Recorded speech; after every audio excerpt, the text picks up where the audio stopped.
Hello, Assalamu alaikum, and how are you all doing? By the grace of Allah, I am doing great, and I sincerely hope you are all well too. So, ইংরেজিতে properly এবং confidently কথা বলার জন্য আপনাকে যে এই চারটা structure অবশ্যই শিখতে হবে।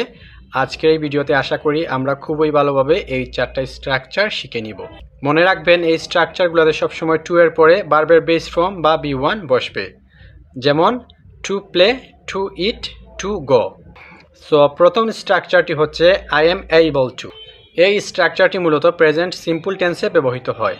আপনি যখন বর্তমানে কোনো কিছু করতে পারছেন বা বর্তমানে কোনো কিছু করার সক্ষমতা আছে, এই অবস্থায় আপনি এই স্ট্রাকচারটি ব্যবহার করতে পারেন। যেমন আমি ইংরেজিতে কথা বলতে পারি, I am able to speak English, অথবা আমি গাড়ি চালাতে পারি, I am able to drive a car, অথবা আমি গান গাইতে পারি। এই কথাটি আপনি ইংরেজিতে এই স্ট্রাকচারটি দিয়ে বলতে পারেন, I am able to sing well. 2 নম্বর স্ট্রাকচারটি হচ্ছে I will be able to। এই স্ট্রাকচারটি মূলত আপনি ফিউচার সিম্পল টেন্সে ব্যবহার করতে পারেন। যখন আপনি ভবিষ্যতে কোনো কিছু করতে পারবেন অথবা ভবিষ্যতে কোনো একটা কাজ করতে সক্ষম হবেন, এই অবস্থায় আপনি এই স্ট্রাকচারটি ব্যবহার করতে পারেন। যেমন আমি আগামীকাল তোমার সাথে দেখা করতে পারবো, I will be able to meet you tomorrow। অথবা আমি ভবিষ্যতে এই কাজটি করতে পারবো, I will be able to do the work in future। ফিউচারের আগে সবসময় প্রিপোজিশন ইন বসে। 3 নম্বর স্ট্রাকচারটি হচ্ছে I am being able two. এটি মূলত প্রেজেন্ট কন্টিনিউয়াস টেন্সে ব্যবহৃত হয়।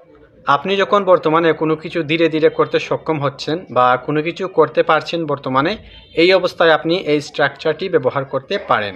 যেমন আমি ইংরেজিতে কথা বলতে পারছি, I am being able to speak English. অথবা আমি সমস্যাটি সমাধান করতে পারছি, I am being able to solve the problem. অথবা আমি আমার ফ্যামিলিকে সাহায্য করতে পারছি, I am being able to help my family.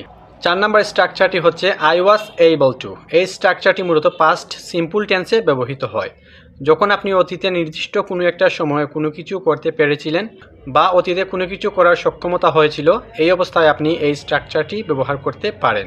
যেমন আপনি অতীতে নির্দিষ্ট কোনো একটা ক্রিকেট ম্যাচে ভালো খেলেছিলেন, তাহলে আপনি বলতে চান, আমি ভালো ক্রিকেট খেলেছিলাম, I was able to play cricket well। অথবা আপনি বলতে চান, তোমার সাহায্যের কারণে আমি পরীক্ষায় পাশ করতে পেরেছিলাম, because of your help I was able to pass the exam। So আজকে এই পর্যন্তই। Keep learning, keep smiling. আল্লাহ হাফিজ।